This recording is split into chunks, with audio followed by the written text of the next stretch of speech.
পট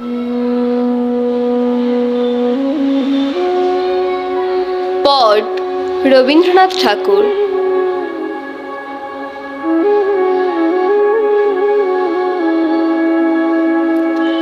যে শহরে অভিরাম দেবদেবীর প ডাকে সেখানে কারোর কাছে তার পূর্ব পরিচয় নেই।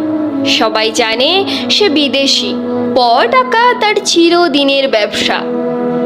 সে মনে ভাবে, ধনী ছিলেম, ধন গিয়েছে, হয়েছে ভালো। দিন রাত দেবতার রূপ ভাবি, দেবতার প্রসাদে খাই, আর ঘরে ঘরে দেবতার প্রতিষ্ঠা করি। আমার এই মান কে কাটতে পারে?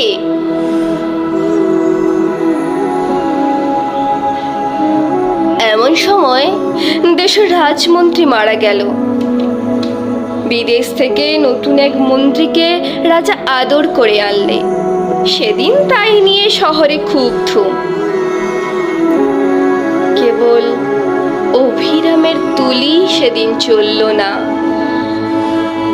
নতুন রাজমন্ত্রী এই তো সেই কুড়িয়ে পাওয়া ছেলে যাকে অভিরামের বাপ মানুষ করে নিজের ছেলের চেয়ে বেশি বিশ্বাস করেছিল। সেই বিশ্বাস হলো শীতকাঠি।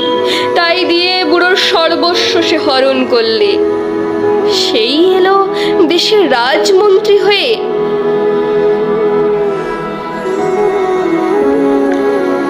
যে ঘরে অভিরাম প ডাকে সেই তার ঠাকুর ঘর।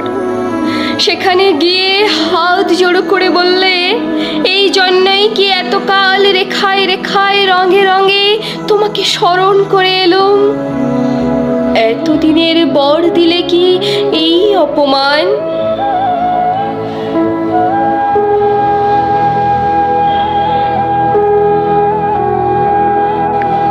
এমন সময় রথের মেলা বসল।